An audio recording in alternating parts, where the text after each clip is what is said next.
दोस्तों, हमारी दुनिया में आज कुछ ही क्षेत्र ऐसे हैं जो इस धरती की शुद्ध वायु में बहुत बड़ा योगदान कर रहे हों।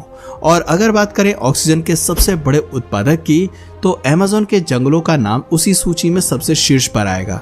और ऐसा इसलिए क्योंकि अमेज़न न सिर्फ दुनिया के सबसे बड़े रेन फॉरेस्ट में शुमार है, बल्कि इसलिए भी क्योंकि वहां पर मौजूद पेड़ और पौधे ऑक्सीजन की ज्यादा से ज्यादा मात्रा वातावरण में रिलीज करते हैं, जिसके कारण ये वायुमंडल के लिए और अधिक फायदेमंद हो जाता है। लेकिन क्या आपको पता है, आज से करोड़ों साल पहले हुई एक तबाही ने जहां धरती पर से कई मासूम जीवों का सर्वनाश कर दिया था, तो वहीं दूसरी ओर उसी तबाही के कारण आज इंसानों के लिए सबसे बड़े वरदान के रूप में जो अमेज़न के जंगल खड़े हैं, वो उसी तबाही का नतीजा है। यूं तो अपने 450 करोड़ साल के जीवन में धरती ने 5 बड़े बड़े मास एक्सटिंक्शन देखे हैं, जिनमें से सबसे पहला था ऑर्डोविशियन मास एक्सटिंक्शन, जो आज से तकरीबन 440 मिलियन साल पहले घटा था। उसके बाद आज से 374 मिलियन साल पहले हुआ डेवोनियन मास एक्सटिंक्शन। उसी के 124 मिलियन साल बाद घटा धरती का तीसरा और अब तक के इतिहास का सबसे विध्वंसक पर्मियन मास एक्सटिंक्शन। और चौथे नंबर पर उससे 50 मिलियन साल बाद हुआ ट्रियासिक मास एक्सटिंक्शन। लेकिन हम लोग आज जिस मास एक्सटिंक्शन की बात करने वाले हैं, वो वैश्विक इतिहास का सबसे प्रसिद्ध और जाना माना मास एक्सटिंक्शन है। और धरती का वही 5वां मास एक्सटिंक्शन था क्रिटेशियस मास एक्सटिंक्शन। जी हाँ, बिल्कुल सही अनुमान लगाया आपने।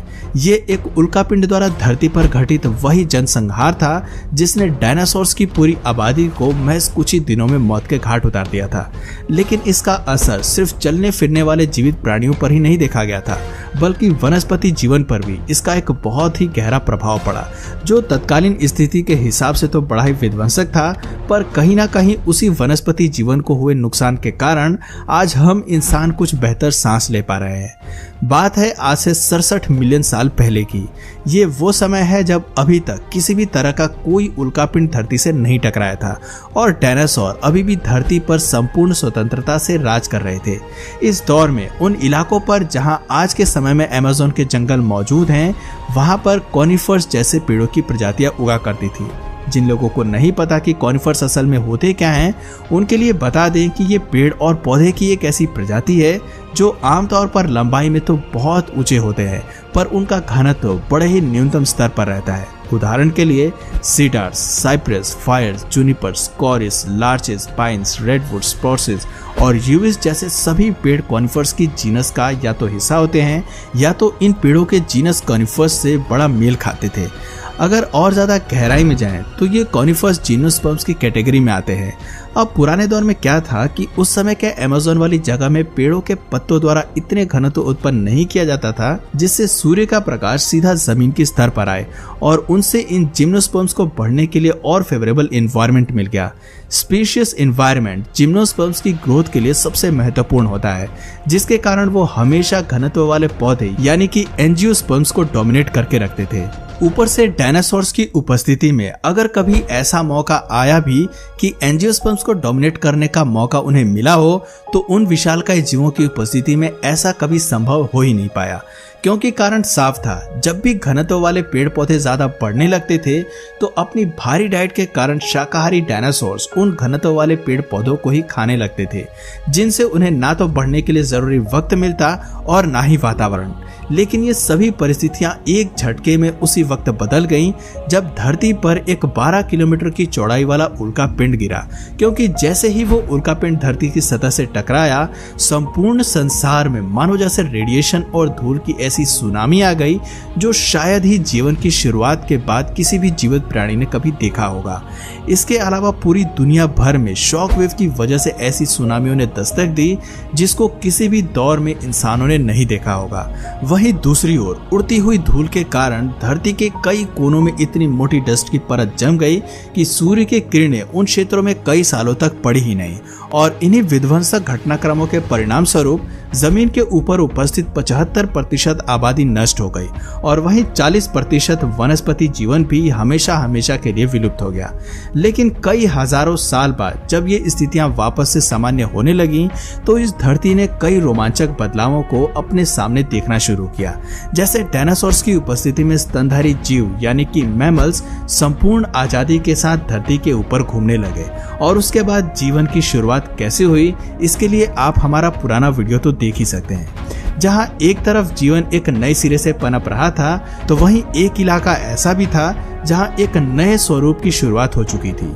और ये वही इलाका था जहां आज के दौर में अमेज़न के जंगल खड़े हैं। ये वही क्षेत्र है जहां उल्कापिंड के टकराव से पहले कॉनिफर्स जैसे जिम्नोस्पर्म्स अपना दबदबा बनाकर रखते थे। लेकिन उल्कापिंड के टकराव के बाद इस क्षेत्र का वनस्पति जीवन बहुत ही बुरी तरह से दुर्घटनाग्रस्त हो गया, जिसके कारण उस बड़े से जंगल के तकरीबन 60% पौधे या सामान्य भाषा में कहें तो आधे से ज्यादा कॉनिफर्स तबाह हो गए थे और सब कुछ वापस से शुरू होने लगा था। क्योंकि इस बार ना तो घनी झाड़ियों को खाने वाले डायनासोर्स थे और ना ही वातावरण में पहले जितनी स्थितियां, जिसके कारण वातावरण पूर्ण निष्पक्ष हो गया। और ये एक सुनहरा मौका था जब जिम्नोस्पर्म्स और एंजियोस्पर्म्स की इस लड़ाई में कोई भी बाजी मार सकता था। लेकिन शायद प्रकृति एंजियोस्पर्म्स के पक्ष में ज्यादा झुक गई। इसकी वजह ये थी कि शुरुआती समय में जब धीरे धीरे आसमान खुलने लगा तो सूर्य की किरणों की उतनी मात्रा में उस जगह पर नहीं पहुंच रही थी जितनी पहले के दौर में पहुंचा करती थी। और कुछ बायोलॉजिस्ट ये बताते हैं कि जिम्नोस्पर्म्स को एंजियोस्पर्म्स से ज्यादा लाइट की आवश्यकता पड़ती थी। जब यही परिस्थिति परिवर्तित हुई तो सूर्य की किरणों के अभाव में घने घने एंजियोस्पर्म प्रजाति के पेड़ों को उगने का मौका मिल गया और इसी मौके का फायदा उठाते हुए वो सब तेजी के साथ पनपने लगे और महज कुछ ही सालों में उस पूरे क्षेत्र में अपना दबदबा बना लिया। जब स्थितियां वापस से कुछ साल बाद सामान्य हुई और पर्यावरण ठीक पहले की तरह बन गया, तब भी जिम्नोस्पर्म्स अब अपनी पुरानी वाली डोमिनेशंस को नहीं रिटेन कर पाए और इसकी मुख्यतः दो वजहें थी। पहली तो ये थी कि एंजियोस्पर्म्स जिम्नोस्पर्म्स के मुकाबले ज्यादा जगह घेरते हैं, जिसके कारण अच्छी खासी मात्रा में अपनी जगह बनाने के बाद जिम्नोस्पर्म्स के पनपने के लिए जंगलों के बीच पर्याप्त खाली क्षेत्र बचा नहीं था, जिससे कि वो पहले की तरह अपना साम्राज्य कायम नहीं कर पाए। दूसरा कारण था कि एंजियोस्पर्म्स का घनत्व, जैसा कि मैंने पहले ही बताया था कि जिम्नोस्पर्म्स को एंजियोस्पर्म्स के मुकाबले ज्यादा सूर्य की रोशनी की आवश्यकता है। पर जब जंगलों के बीच यही घनत्व बढ़ता गया तो जमीनी इलाकों पर उतनी सूर्य की रोशनी नहीं पहुंच पाई जितनी कि जिम्नोस्पर्म्स को उगने के लिए चाहिए होती है, जो कि एक महत्वपूर्ण कारण था कि क्यों वहां की परिस्थितियां वापस से आज से करोड़ों साल पहले की तरह नहीं हो पाई। ऊपर से कई सालों तक डायनासोर्स जैसा कोई लंबा और ज्यादा खाने वाला जीव भी धरती पर प्रकट नहीं हुए, जिसके कारण एंजियोस्पर्म्स के वर्चस्व को ठेस पहुंचाने वाला कोई भी जीव धरती पर कई सालों तक उपस्थित नहीं हो पाया। और इन एंजियोस्पर्म्स का राज तब तक इतना बढ़ गया कि आज भी वह विश्व के सबसे बड़े रेन फॉरेस्ट के रूप में विराजमान है। हालांकि जो करोड़ों सालों तक कोई भी जीव नहीं कर पाया, वही शर्मसार हरकत हम इंसान अपनी ही कब्र खोदने के लिए कर रहे हैं। ब्राजील के इन्हीं अमेज़न रेन फॉरेस्ट में आजकल इतनी ज्यादा पेड़ों की कटाई हो रही है कि डिफॉरेस्टेशन रेट हर महीने एक नया रिकॉर्ड बना रहा है और आंकड़े इतने हैरान करने वाले हैं कि हम इंसानों ने महज कुछ ही सालों में तकरीबन 17% अमेज़न के जंगलों को खो दिया है। जी हाँ, 17%। अगर ये भयावह आंकड़ा ऐसे ही बढ़ता रहा तो यकीन मानिए कि हमारे पास सांस लेने के लिए कोई हवा नहीं बचेगी, क्योंकि दुनिया भर की ऑक्सीजन का ऑलमोस्ट 30% सप्लाई सिर्फ अमेज़न रेन फॉरेस्ट ही फुलफिल करता है।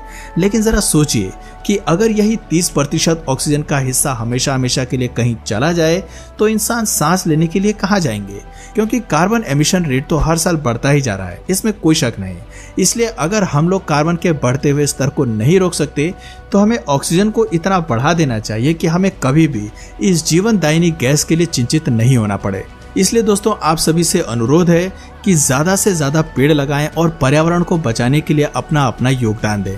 दोस्तों, इन रेन फॉरेस्ट को बचाने के लिए सरकार को क्या कदम उठाने चाहिए कमेंट करके जरूर बताइए। और अगर इस वीडियो से आपको कुछ नया जानने या सीखने को मिला या फिर इंटरेस्टिंग लगा तो प्लीज इस वीडियो को एक लाइक करके अपने फ्रेंड्स और फैमिली में से जरूर शेयर करें।